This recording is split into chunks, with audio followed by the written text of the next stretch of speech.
Welcome back to it's me Sreeja Shetty channel. ఇక్కడైతే మా ఇంటికి పక్కల ఆంజనేయ స్వామి టెంపుల్ ఉంటుంది అనమాట. ఆంజనేయుడు ఉన్నాడంటే రాముడు పక్కా ఉండాలి. అలా అయితే సీతారాముల కళ్యాణం రేపు చేద్దామని అనుకున్నారనమాట. ఇక్కడ 3 years నుంచి చేస్తుండే అనమాట. అలా ఇంకా నేను అక్క కలిసి సీతారాములని కడిగేద్దామనేసి వచ్చేసినాం అనమాట. ఐఎమ్ సో హ్యాపీ అనమాట, ఫస్ట్ టైం నేను ఇలా చేయడము. సో చూసేసరికి ఇక్కడ అందరం కలిసి కడిగేసినాం అనమాట. స్వామిని ఫుల్ అంటే ఫుల్ కడిగేసేసాము.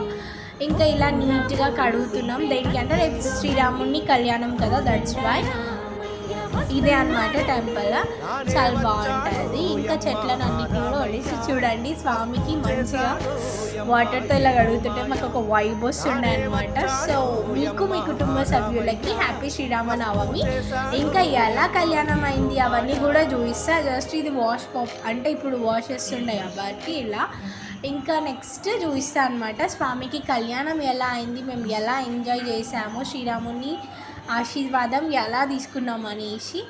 ఇంకా నిజంగా మనకి ఇన్స్పిరేషన్ చేసేది శ్రీరాముడి ఇంకా సీత ది అనమాట రామాయణం విన్నవారు ప్రతి ఒక్కరూ అప్రిషియేట్ చేయాల్సిందే స్వామిని. ఇక్కడైతే 20 వేస్తుండే అనమాట. ఇంకా రేపటి కోసం కళ్యాణం కోసం ఇది టెంపుల్ అనమాట. సో రేపటి బ్లాగ్ కోసం వెయిట్ చేయండి and subscribe for more updates.